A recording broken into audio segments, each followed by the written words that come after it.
स्वास्थ्य हमारे जीवन में बहुत ही महत्वपूर्ण है, लेकिन कुछ लोग इसे नज़रअंदाज कर देते हैं। आजकल की भागदौड़ भरी जिंदगी में लोग अपने हेल्थ को लेकर कॉन्शियस नहीं हैं, जिनकी वजह से उन्हें डायबिटीज़, थायराइड ऐसी परेशानियां होती हैं। नमस्कार, आपका स्वागत है एक बार फिर से हमारे शो फिट इंडिया में।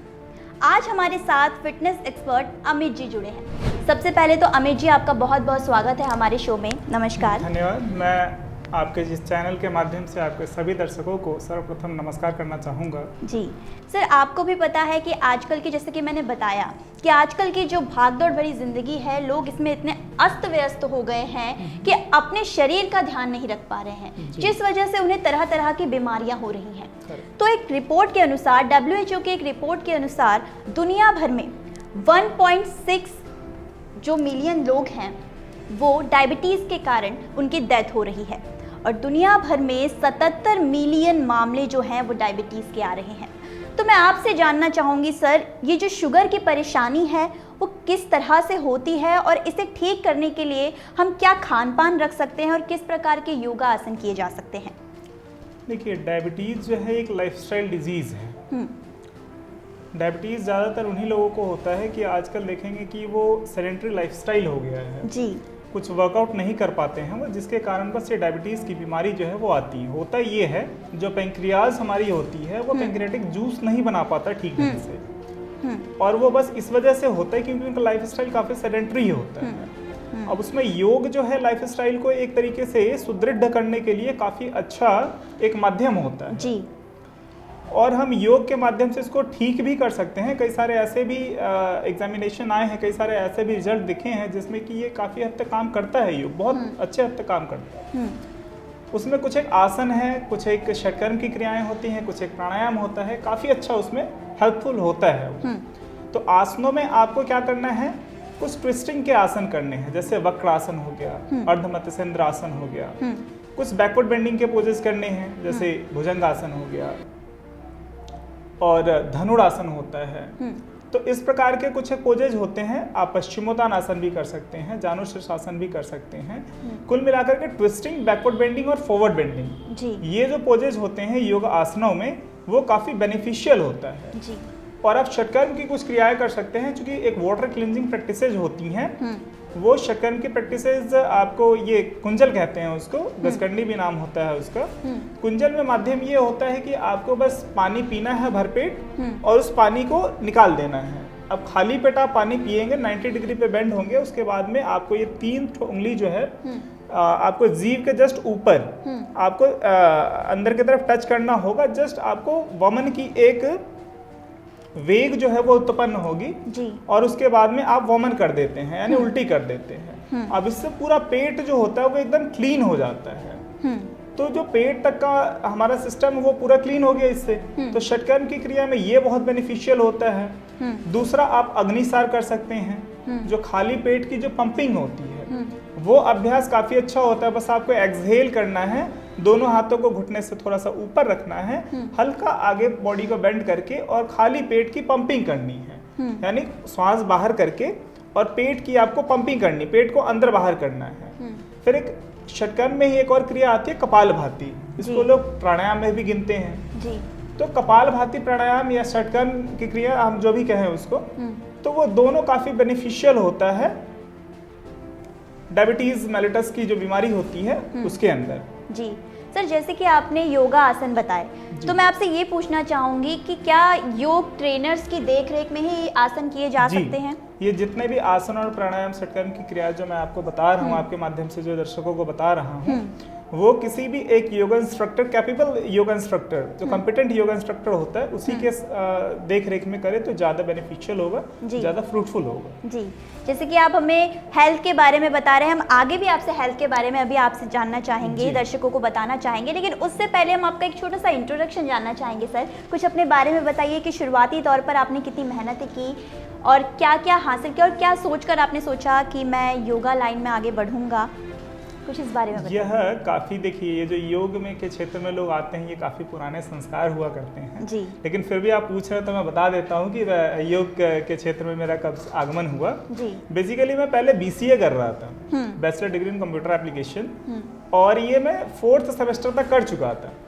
उसके बाद हमारे जीवन में सरदेव स्वामी श्री श्रद्धानंद जी का आगमन हुआ। और हालांकि आप पूछेंगे कि योग आसन तो यह मैं जब 6th स्टैंडर्ड में था जब से कर रहा हूँ, लेकिन अच्छा। एक रेगुलर योग के साधना पक्ष से जुड़ने के लिए जब मैं BCA 4th सेमेस्टर में था तो स्वामी श्री श्रद्धानंद जी के सानिध्य में आया और उसके बाद में फिर मैंने योग की साधना प्रारंभ करी। और धीरे धीरे फिर उन्होंने ही मुझे कहा कि भाई आप BSc कर लो योगा नेचुरोपैथी में। तो मैंने योगा नेचुरोपैथी में BSc किया।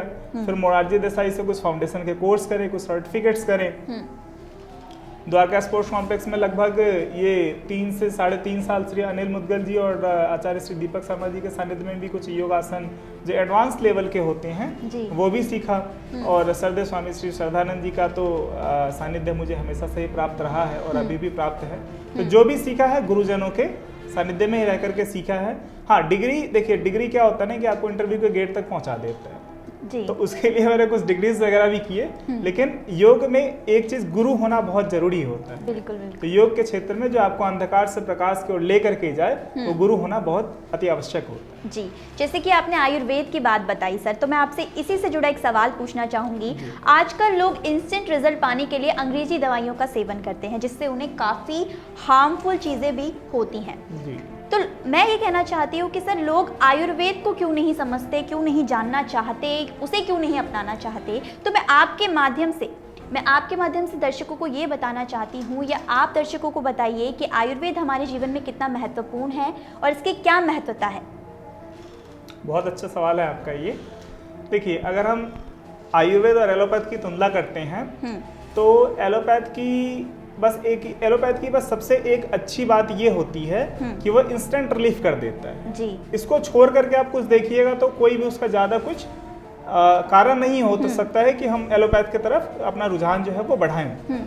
आयुर्वेद क्या करता है कि आपको जड़ से खत्म कर देता है बीमारियों को जी, और विदाउट एनी साइड इफेक्ट। ये एक बड़ी बात है।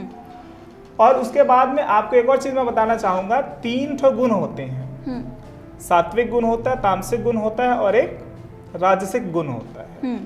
तो जो एलोपैथ की मेडिसिन होती हैं वो तामसिक के अंदर आता है, क्योंकि वो तामसिक गुणों को प्रवृत्त करता है।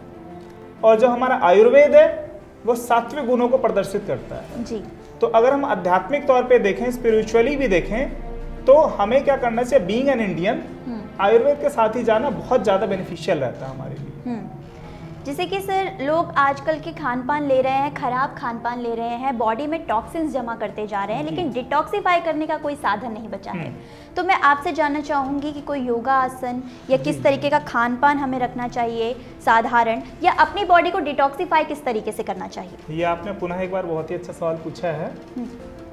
देखिए, होता ये है कि डिटॉक्सिफिकेशन बॉडी का हम योग के माध्यम से भी कर सकते हैं। जैसे षटकर्म की कुछ क्रियाएं होती हैं। अब डिटॉक्सिफिकेशन में क्या होता है कि पूरा हमारा एक सिस्टम है, डाइजेस्टिव सिस्टम जिसको कहते हैं, ये माउथ से लेकर के और एनल तक जाकर के खत्म होता है।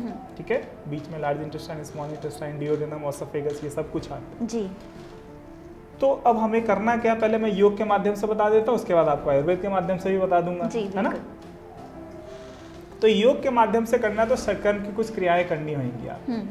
जैसे पहला वमन करना होगा, है ना, या उससे भी ऊपर का बताऊं, जैसे ये नजल पैसेज में अगर कुछ हमारे को टॉक्सिन वगैरह इकट्ठा हो गया, इसके लिए जल नीति का अभ्यास है, सूत्र नीति का अभ्यास है, शीत कर्म का अभ्यास है, व्यूत कर्म का अभ्यास है। और अगर इसके नीचे तक पेट तक वो चीज पहुंच चुकी है तो उसके लिए वमन है, धोती है, वस्त्र धोती है। तो वस्त्र धोती हालांकि मुश्किल होता है, मैं एक बार फिर दोहरा देता हूँ कि भाई ये एक कॉम्पिटेंट टीचर के सानिध्य में ही करे। ये सब मैं कह रहा हूँ तो ये नहीं कि घर में ट्राई करने लग जाए। और पेट से नीचे चला गया, अगर इंटेस्टाइन तक गया वो, तो उसके लिए हमें शंख प्रक्षालन होता है, उसकी क्रिया करें। अगर उससे भी नीचे तक चला गया तो बस्ती की क्रियाएं होती हैं, वो करें जी। तो कुल मिलाकर के डिटॉक्सिफिकेशन के लिए षटकर्म की क्रियाएं जो होती है बहुत अच्छी मानी जाती है।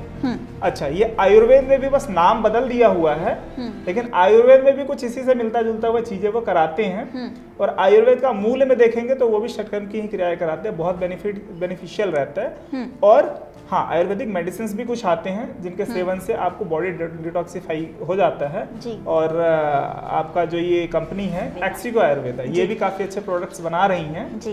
तो हम तो चाहेंगे कि इनका भी प्रोडक्ट लोग लें और अपने आप को डिटॉक्सिफाई करें। जी, बेसिकली हमारे सारे प्रोडक्ट्स जो हैं वो सर बॉडी को डिटॉक्सिफाई करने के लिए ही बनाए गए हैं और विदाउट किसी केमिकल के बिना ये बनाए गए हैं। बिल्कुल इनकी प्योर फॉर्म निकाल कर बनाई गई है। इनमें से एक है लिवर टी, जो हमारी लिवर को डिटॉक्सिफाई करता है, लिवर को अच्छा बनाए रखता है। जैसे कि मैं आपसे जानना चाहूँगी सर, कोरोना की जो ये परेशानी थी, अगर लोग पहले स्वास्थ्य का ध्यान रखते, पहले ही अगर काढ़ा पीना शुरू करते या अच्छी चीज़ें, अच्छा भोजन लेना शुरू करते, अच्छी हैबिट बनाना शुरू करते, अपनी दिनचर्या को अच्छा बनाना शुरू करते, तो शायद ऐसी परेशानी बहुत कम रहती। तो अपनी किडनी को, अपनी लिवर को स्वस्थ रखने के लिए किस तरीके के योगा आसन किए जा सकते हैं, कुछ इस बारे में बताइए।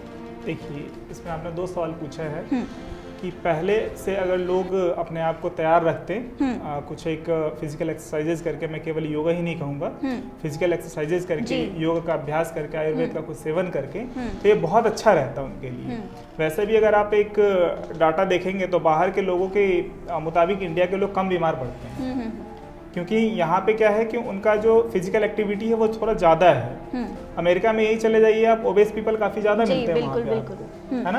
और दूसरा सवाल क्या पूछा था आपने? किडनी और लीवर को किस तरीके से स्वस्थ रखा जा सकता है? किडनी और लीवर को देखिए, लीवर की जो बीमारियां होने वाली होती हैं वो जैसे पीलिया की बीमारी लोगों को हो जाती हैं और फैटी लीवर हो जाता है। तो इन प्रकार की जो बीमारियां होती हैं, इसके लिए फिर मैं पुनः एक बार कहूँगा, षटकर्म की कुछ क्रियाएं होती हैं, जैसे कुंजल, जलनेति, ये सब अभ्यास करें।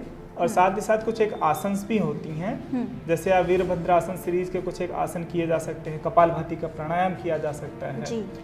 और कुछ एक उसमें भी उष्ट्रासन किया जा सकता है, धनुरासन किया जा सकता है, वक्रासन किया जा सकता है और अर्धमत्स्येंद्रासन किया जा सकता है। बहुत सारे आसन है जिसको किया जा सकता है पेट पर, जिससे दबाव पड़े।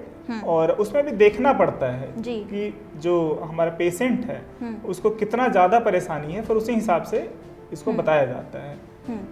नॉर्मली जो है, जैसे आपने कहा सर कि योगा आसन जो है वो देख रेख में ही किए जाने चाहिए योगा ट्रेनर्स के, ऐसे नॉर्मल योगा आसन हो सके जो लोग अपने घर बैठे कर सके? बहुत अच्छा सवाल है। कुछ एक आसन और कुछ एक क्रियाएं ऐसी भी होती हैं जो कि हम घर बैठे कर सकते हैं। लाइक आप देखें तो कुछ एक बहुत इजी आसन होते हैं, जैसे ताड़ासन हो गया। बस आपको कुछ नहीं करना, बस खड़े हो जाना है और बॉडी को बस दोनों हथेलियों को बस इंटरलॉक करके या फिर साइड से इनहेल करते हुए दोनों हाथों को ऊपर की तरफ उठाना है, ठीक है, और हील्स को भी अप कर देना है जी। अब इस प्रकार के आसनों से क्या होता है कि 2 फायदे होंगे।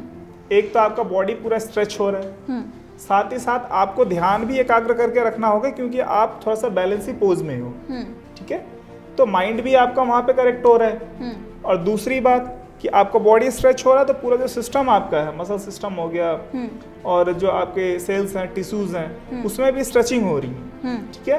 तो वो दोनों ही आप जगह पे देखेंगे तो काफी अच्छा वो अभ्यास होता है। और भी मैं कुछ आसन बता देता हूँ लोग कर सकते हैं, जैसे सरल भुजंग आसन हो गया और कुछ एक और इजी पोजेज होते हैं, जैसे कुछ त्रिकोण आसन हो गया और बहुत इजी पोजेज होते हैं। वृक्ष आसन भी कर सकते हैं, लेकिन वो थोड़ा सा पहले जैसे एक पैर पे आपको खड़ा होना होता है, जिनके घुटने में तकलीफ है या फिर जो ज़्यादा ओबेस हैं, इन प्रकार के लोग ना करें। और बहुत सारे इजी पोजेज हैं जो कि किए जा सकते हैं। जैसे कि मैंने आपसे पहले पूछा था कि लोगों को श्वास संबंधी परेशानियां होती हैं, सांस लेने में दिक्कत होती है जी। तो अपनी श्वास संबंधी परेशानियों को ठीक करने के लिए किस तरीके के योगा आसन किए जा सकते हैं, क्या प्रयास किया जा सकता है कि हमारी श्वसन संबंधी जो क्रिया है वो सही रहे? बहुत अच्छा सवाल है आपका ये। देखिए, जो पोस्ट कोविड पेशेंट्स जो हैं, बहुत सारे पोस्ट कोविड पेशेंट जो हम लोगों के पास आए अभी, तो उनको देखने में यही आता था कि उनकी जो सांस लेने की जो क्षमता है वो काफ़ी हद तक काफ़ी कम सी हो जाती है जी। और इसमें एक योगिक ब्रीदिंग होता है। देखिए, ब्रीदिंग जो होता है वो 4 प्रकार का होता है। एक एब्डोमिनल ब्रीदिंग होता है, एक थोरेसिक ब्रीदिंग होता है, एक क्लेविकुलर ब्रीदिंग होता है और एक योगिक ब्रीदिंग होता है। हालांकि मेडिकल साइंस में ये 3 ही ब्रीदिंग बताई जाती है, लेकिन एक योग के क्षेत्र में एक और ब्रीदिंग है, उसको हम लोग योगिक ब्रीदिंग भी कहते हैं। सिंपल, आपको कुछ नहीं करना, नॉर्मल बैठ जाना है, आलती पालती लगा करके, या तो पीठ के बल लेट जाना है, ठीक है। फर्स्ट आपको इनहेल करना है डीपली, और जब आप इनहेल करेंगे तो पेट में सबसे पहले वायु जाएगा, फिर वक्षस्थल में, और लास्ट में जो क्लेविकुलर सिस्टम जो हमारा होता है ये कॉलर बोन, तो कॉलर बोन के तक यानी कंधे तक हिस्सा जो है वो अप हो जाएगा। ये ठीक उसी प्रकार होता है जैसे किसी आप एक बोतल में पानी को भर रहे हैं। जब पानी को बोतल में भरेंगे तो क्या होगा, सबसे पहले निचली सतह भरेगा, फिर मिड की सतह भरेगा, फिर लास्ट में ऊपरी सतह भरता है। जब उसको खाली करेंगे सबसे पहले ऊपर का सतह, फिर मध्य का सतह, फिर सबसे निचली वाली सतह। तो जब हम श्वास भरें तो ठीक उसी प्रकार से होना चाहिए, सबसे पहले नीचे, फिर मिड में, फिर ऊपर। जब श्वास छोड़ें तो सबसे पहले ऊपर, फिर मिड में और फिर नीचे। इसको यौगिक ब्रीदिंग कहते हैं। एक तो ये अभ्यास करें जी। और फिर कपालभाति का प्राणायाम कर सकते हैं और अनुलोम विलोम का प्राणायाम करें। क्योंकि अनुलोम विलोम का प्राणायाम करेंगे तो हमारे दो सिस्टम्स होते हैं, एक लेफ्ट ब्रेन होता है, एक राइट ब्रेन होता है। तो अगर लेफ्ट नॉस्ट्रिल से आप इनहेल करोगे राइट ब्रेन को वो सुदृढ़ करता है, राइट से इनहेल करोगे लेफ्ट वाले को सुदृढ़ करता है जी। तो अनुलोम विलोम प्राणायाम बहुत अच्छा है। फिर भ्रामरी प्राणायाम है। ओम 3 शब्दों से मिलकर बना होता है, अ, उ और म। तो ओम में आप देखेंगे जो म जो स्वर है ना, जैसे मैं तीनों बता देता हूँ आपको। जो अ शब्द जो होता है वो कमर से नीचे तक को पुष्ट करता है, उ शब्द जो है कमर से लेकर के और ये शोल्डर रीजन तक को पुष्ट करता है, म जो है गर्दन से ऊपर। तो जो भ्रमर ध्वनि है उसमें म का स्वर जो है वो आता है जी। तो उस पे हम क्या कर सकते हैं कि उससे ये होगा कि हमारा माइंड कूल हो जाएगा एकदम। तो अभी के समय में जो पोस्ट कोविड पेशेंट के अंदर एक चीज और भी देखने को आई है, एंजाइटी और डिप्रेशन में जो चले जाते हैं जी। उनके लिए बहुत अच्छा ये अभ्यास है भ्रामरी प्राणायाम। तो ये करेंगे तो बहुत अच्छा रिजल्ट है इसका। वो बीमार भी उसके बाद जो सिम्टम्स जो आते हैं उससे भी हो सकता है वो बच्चे जी। जैसे कि आपने काफ़ी बहुत अच्छी बातें बता दी हैं सर कि क्या क्या योगा आसन किए जा सकते हैं, लेकिन मेरा आखिरी सवाल आपसे होगा कि आजकल की जो दिनचर्या हो गई है लोगों की, लोग काफ़ी बिजी रहने लगे हैं, हर चीज़ नहीं अपना सकते हैं। तो उसी बिजी शेड्यूल में लोग क्या ऐड कर सकते हैं जिससे वो स्वस्थ रहें और कुछ चीज़ों से, कुछ बीमारियों से बचे रहें? देखिए शेड्यूल तो काफ़ी बिजी है आजकल लोगों का, हेक्टिक शेड्यूल होता है, काफ़ी अच्छी बात है आपने बताई है। और यह लोगों के साथ ये चीज़ होता है आजकल, बहुत लोगों के साथ आता है। लोग जब हमारे पास आते हैं तो वो सबसे पहले एक ही सवाल करते हैं, सर मेरे पास टाइम नहीं है, कैसे समय को निकालें जी। तो टाइम की मैनेजमेंट होती है। देखिए 90% बीमारियाँ जो होती हैं वो साइकोसोमेटिक होता है। दिमाग से आपने सोच लिया बीमार है तो आप बीमार हो जी जी। ठीक उसी प्रकार आपने दिमाग में माइंड को एकदम फिट करना है, माइंड को कि आपको समय निकालना है थोड़ा सा, और आप अपने शरीर, मन और बुद्धि के लिए समय नहीं निकालेंगे तो फिर क्या होगा, आप काम करके क्या करोगे जी। बिल्कुल। अभी मैं अपने पास में ही जनकपुरी में ही पास में किसी में बुजुर्ग से मिलने गया, छोटा सा स्टोरी है मैं बता देता हूँ आपको। तो उनका एज जो है वो 65 to 70 के आसपास कुछ रहा होगा। हमने उनसे पूछा अंकल जी आपने इतना कुछ बना लिया है, अब आप घूमने फिरने आपको जाना चाहिए, आप रिटायर हो चुके हो अब जी। तो उन्होंने मुझे एक जो बात कही वो दिमाग को मुझे क्लिक कर गई। उन्होंने कहा बेटा घूमने फिरने की भी एक उम्र होती है, अभी घूमने फिरने का भी मेरा मन नहीं करता है क्योंकि मेरी एज जो है वो 70 हो चुकी है, शरीर में ताकत ही नहीं बची। तो शरीर में ताकत बची रहे और आत्मिक तौर पे देखिए बॉडी में बेशक थोड़ा बहुत एनर्जी कम हो, लेकिन आत्मा यानी शरीर में जो मन जो हमारा होता है ना, वो जितना मजबूत रहेगा उतना जल्दी हम लोग इन चीजों को ठीक कर पाएंगे। बिल्कुल। और समय कैसे निकालना है तो माइंड में आपको कहीं ना कहीं फिट करना पड़ेगा कि भाई समय निकालना है, थोड़ा सा समय निकाल लीजिए, आधा घंटा, 20 मिनट, 45 मिनट, कुछ इस प्रकार से समय निकालिए। जरूरी थोड़ा ना कि 1 घंटा तक क्लास में बैठना तभी जाकर के योगा अभ्यास होगा। और आयुर्वेद का भी सेवन करें, ये भी काफी अच्छा चीज है। तो आज आपने बहुत अच्छी बातें बताई। मैं शायद हमारे दर्शकों को इतना पता चला होगा कि अपनी दिनचर्या में क्या चीज़ें हम ऐड कर सकते हैं, कौन कौन से योगा आसन हैं जो हम विदाउट ट्रेनर्स की देखरेख में भी कर सकते हैं, और जो चीज़ सर ने बताई कि हमें देखरेख में की जानी चाहिए वो चीज़ों का ज़रूर ध्यान रखिएगा और अपने स्वास्थ्य का ख्याल रखिएगा। धन्यवाद।